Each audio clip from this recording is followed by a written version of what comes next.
بس انا مش هنتخبك برضو عشان خاطر انت هتطلع على الكرسي مش هتنزل. مستحيل. ليه؟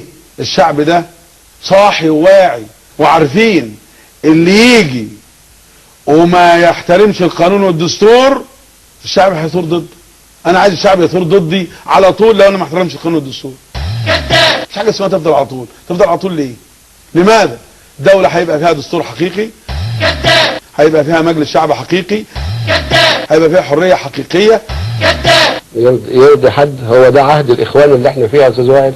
كنت هموت، ده البوليس شدني من وسطهم، يعني كان هيموتوا البوليس الاخر انضرب، كل الضباط انضربت واتبهدلت فقط لان انا ما عجبنيش قرار رئيس الجمهوريه رايح اشارك في الطعن عليه.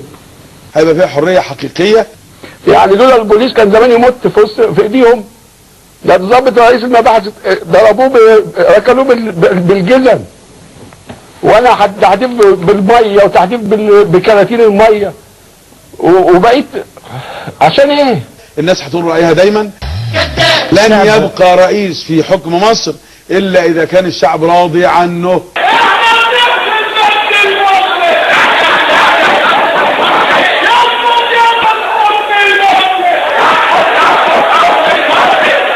أقسم بالله العظيم أن أحافظ مخلصا على النظام الجمهوري، أحترم الدستور والقانون.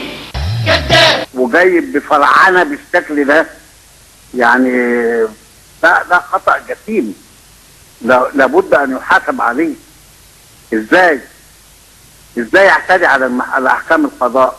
ده حكم المحكمة الدستورية العليا، حكم نهائي وبت وقاطع.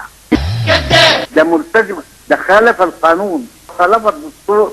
لا يمكن انه يكون حلف اليمين امامها انه يحترم الدستور والقانون وبعدين يخرب الدستور والقانون. يا شعب، المعركة الآن معركتك أنت.